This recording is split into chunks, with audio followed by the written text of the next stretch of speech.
Hello students, welcome to Science 1 lecture. Today we see the topic of corrosion of metal. Okay. Now what is mean by corrosion? So corrosion is when metals are exposed to air or moisture, gets rusted or they lose their luster. That is called as corrosion. Okay.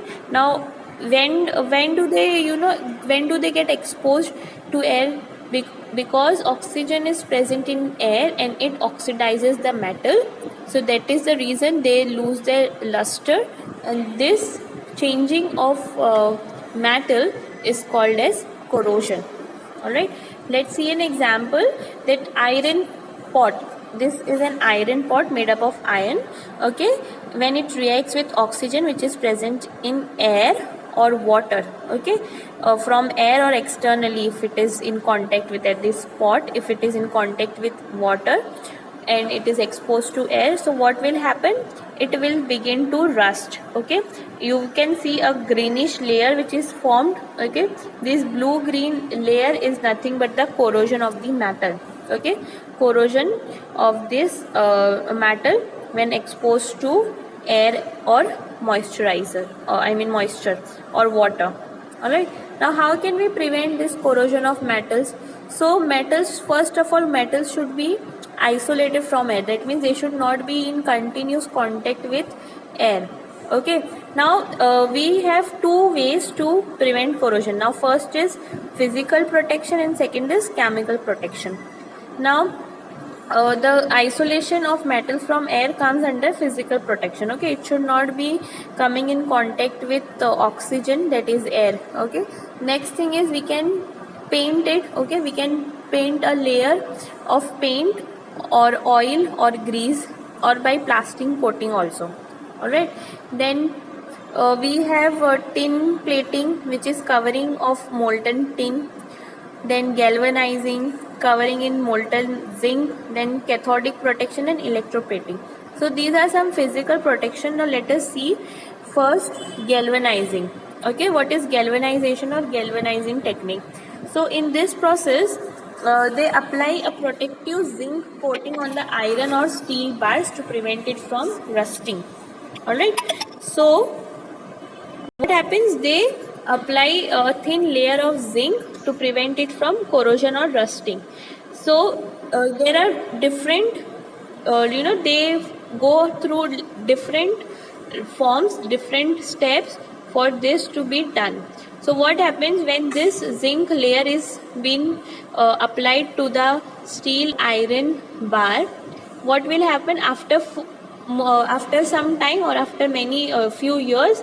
The zinc will first get corrode. Okay, corrosion of zinc will take place first because it is more electropositive than iron.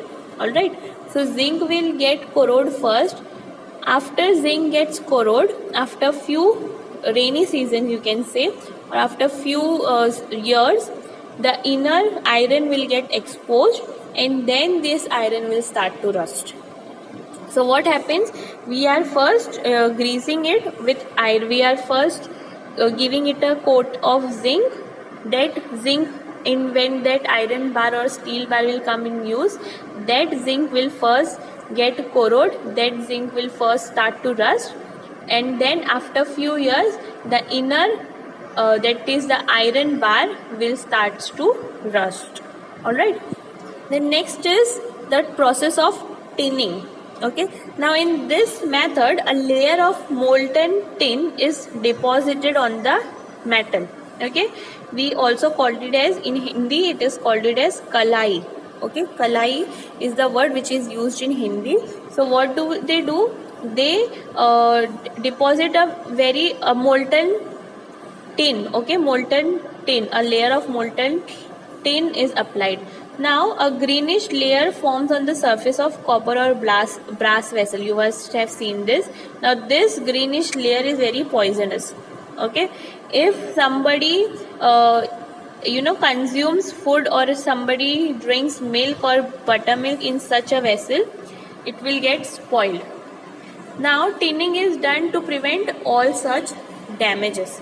Alright, so tinning is a process where a layer of molten tin is applied on copper vessels or brass vessels. Now you can see in this picture before and after of this is before the tinning.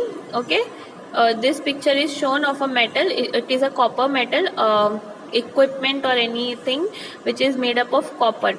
So this is the picture of before and after a molten layer of tin is applied on it. See, you can see the difference. You can see this greenish part which I was telling you about.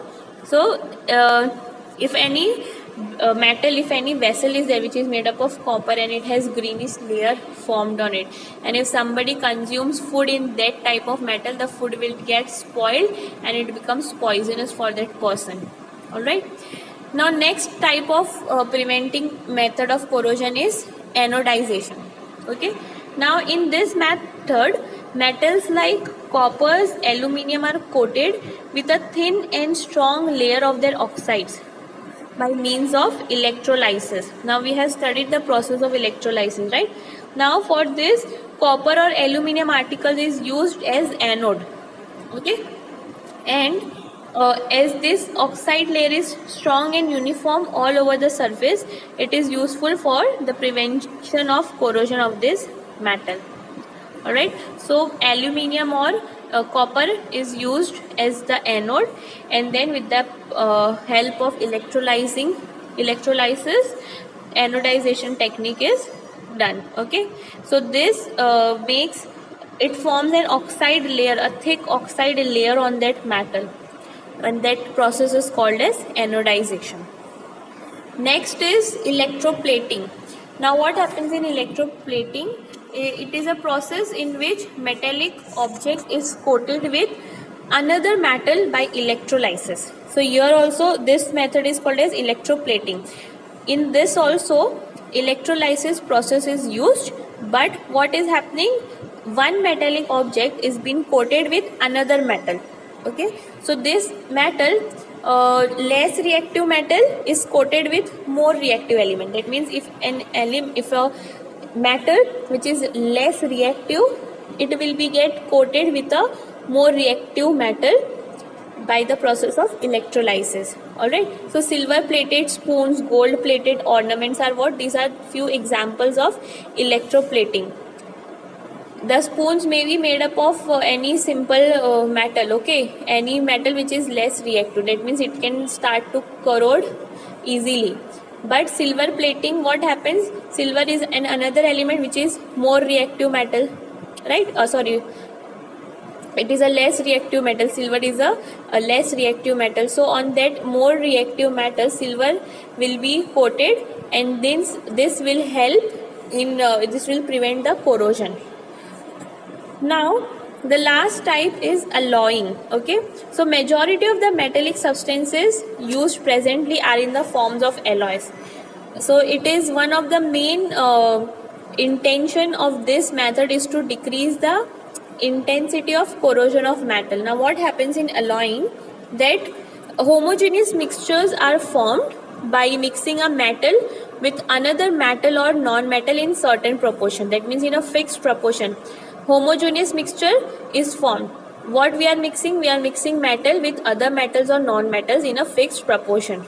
Okay. Now for example, bronze is an alloy which is formed from 90% of copper and 10% of tin. So how bronze is formed? 90% of copper is used and 10% of tin is used, and then bronze is formed. Now bronze is a metal which is very less corrosive. Okay, the corrosion of this metal takes a very large amount of time. A very large span of time is required. So this technique is used so that the corrosion of metal is decreased. Okay, now another alloy which is made is of 74% iron, 18% chromium and 8% carbon. So this is what? Stainless steel. Okay, it is an alloy which is made from 74% iron, 18% chromium and 8% carbon. Now stainless steel does not get stains also, and it does not corrode with air or water also. That means it does not rust. So nowadays, recently, I mean nowadays this type of alloys are used for making different utensils, different vessels. Even coins are made from alloys. Okay, various types of alloys are used, not particularly bronze and stainless steel, but there are various types of alloys which are made, and they are also used for making of coins. So remember that bronze is an alloy which is made up of copper and tin, and then stainless steel is also an alloy. All right. So with this, here we have few of the examples of alloy. So brass is another alloy which is made up of copper and zinc. Now this brass is used to make door handles. All right. Then I have already explained you bronze, which is made up of copper and tin. Brass में copper और zinc present होता है, bronze में copper और tin present होता है. फिर solder is also an alloy which is made up of tin and lead, and then we have stainless steel which is made up of iron, chromium and nickel. Alright, so these are the few examples of alloy. Now with this we have completed our chapter number 8, metallurgy. I hope the chapter has been understood. The chapter is quite simple. You only have to remember the for extraction of metals, you have to remember what are the techniques or methods, basic principles of metallurgy. Then the 4 methods, that is separation based on gravitation, magnetic separation, froth flotation method, and leaching. So all these things you need to remember in this particular chapter. Thank you.